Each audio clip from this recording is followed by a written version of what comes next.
Господјо Рушити, во дома ги слушнавме ставовите на собственици на мали хидроцентрали, на екологистите, на граѓаните, на креаторите на политиките. Ајде да го слушнеме и ставот на Transparency International во однос на малите хидроцентрали. Познато е дека тие меѓу другото се финансираат од самите граѓани преку сметките за струја во форма на така наречените повластени тарифи или 6% од парите во сметката се за производство на струја од обновливи извори на енергија.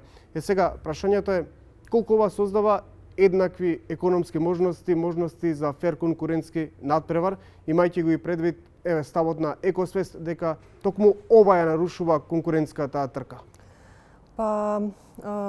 Кога ги спомнавте веќе Екосвест, значи аспектот на нарушување на конкуренција е тоа дека целиот систем на мерки е дизајниран на тој начин што во некој дел и по што е нивна представка и иницијација за спор кон Македонија е тоа дека токму оваа мерка е спротивна на договорот за Европска енергетска заедница и законот за Европска енергетска заедница, кој што треба да поттикнува државна помош, меѓутоа не на сметка на загрозување на конкурентноста и дека секоја поинаква мерка треба да биде истражувана и да се превземе мерки контра таквите практики.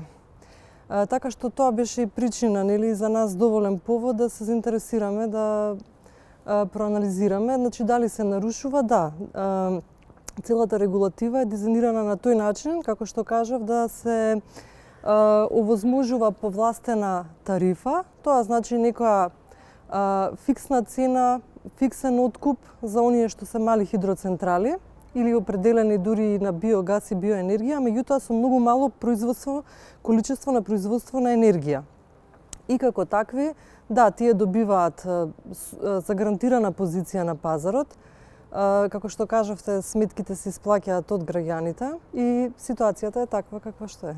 Кога како Transparency International се заинтересиравте за ова прашање со малите хидроцентрали? По информации дека веќе има и официјални представки до меѓународни органи кои што го провоцираат ова прашање и бараат реакција и одговор на меѓународната заедница. Господјо Рушити, верувам дека заедничка е борбата против корупцијата. Би ве прашал дали постои ризик од корупција при издавањето на концесиите за малите хидроцентрали и како да се превенира оваа појава? Постапката за издавање на решение на определена хидроцентрала или друг погон за производство на електрична енергија се одвива во една постапка која што е би рекла не е конкурентна, тука е административна, значи секој што ги исполнува условите кои што се предвидени со подзаконски акти може да добие таа дозвола да биде корисник на повластената тарифа на пазарот. Оваа постапка сама по себе не можам да кажам дека содржи ризици од конкуренција, од корупција, таа е добро солидно регулирана. Меѓутоа проблемот е во тоа што не се анализира понатаму, не се евалуира дали овие мерки ги постигнуваат резултатите кои што ги имаат како за цел во актите.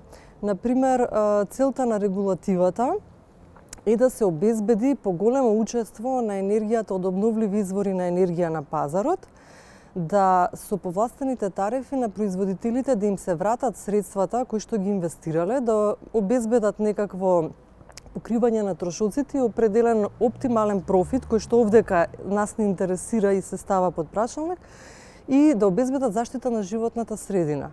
Значи, мерката ќе биде добра доколку сите овие аспекти се во еден рамностран триаголник, да кажам, и се заштитени и животната средина, и производството на енергија и потрошувачката, односно оптималниот профит. Овдека, значи, тоа е нешто што е прашање кое што сметам дека не се анализира или не добиваме одговори од институциите. Ви благодарам за разговорот. Фала и на вас на поканата.